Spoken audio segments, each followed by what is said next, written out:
presented by Shri Shiv music Kishanpur. अखन अपने सब सुन रहा छी श्री शिव म्यूजिक के शानदार प्रस्तुति। हाँ मितारे छोड़ी सबके बात नहीं पूछी भागल गहिरिया कर नीचे से गोची। हाँ मितारे छोड़ी सबके बात नहीं पूछी भागल गहिरिया कर नीचे से गोची। मितारे छोड़ी सबके बात नहीं पूछी भागल गहिरिया कर नीचे से गोची। लुट के सब पैसा खेतो एगो से मन नया घेतो कि छोड़िया तू गथौड़ा पटेतो। एगो से मन नया घेतो कि छोड़िया तू गथौड़ा पटेतो। मितारे छोड़ी सबके बात नहीं पूछी भागल गहिरिया कर नीचे से गोची। लुट के सब पैसा खेतो एगो से मन नया घेतो कि छोड़िया तू गथौड़ा पटेतो। एगो से मन नया घेतो कि छोड़िया तू गथौड़ा पटेतो। सुनी रे गथौड़ा पटेतो।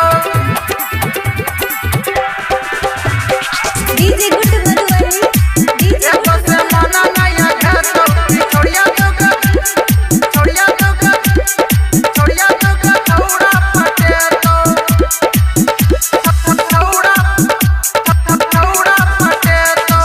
कर भी तू फोन ओकर बिजी बतेतो कुछ भी तो ढेर बहाना बनेतो।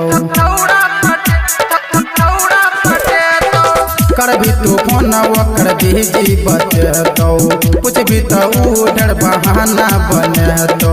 नहीं कर भरोसा कोनो छोड़िया पर यार रे दे तो डुबाई तोहर कुइया में प्यार रे जे करे मन वो दे तो। एगो से मन नया घेतो कि छोड़िया तू गथौड़ा पटेतो। एगो से मन नया घेतो कि छोड़िया तू गथौड़ा पटेतो। अखन अपने सब सुन रहा छी गथौड़ा पटेतो। श्री शिव म्यूजिक के शानदार डीजे प्रस्तुति। गुड मधुबनी डीजे एगो से मन नया घेतो कि छोड़िया तू गथौड़ा पटेतो।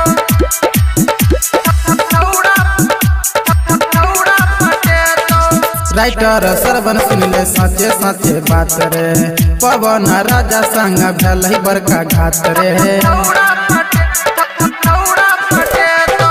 राइटर सरवन सुनले साचे साचे बात रे पवन राजा संग भेल बड़का घात रे।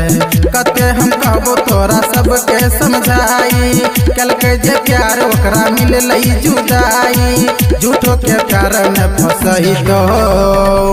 एगो से मन नया घेतो कि छोड़िया तू गथौड़ा पटेतो। एगो से मन नया घेतो कि छोड़िया तू गथौड़ा पटेतो। मन तो भरले नहीं।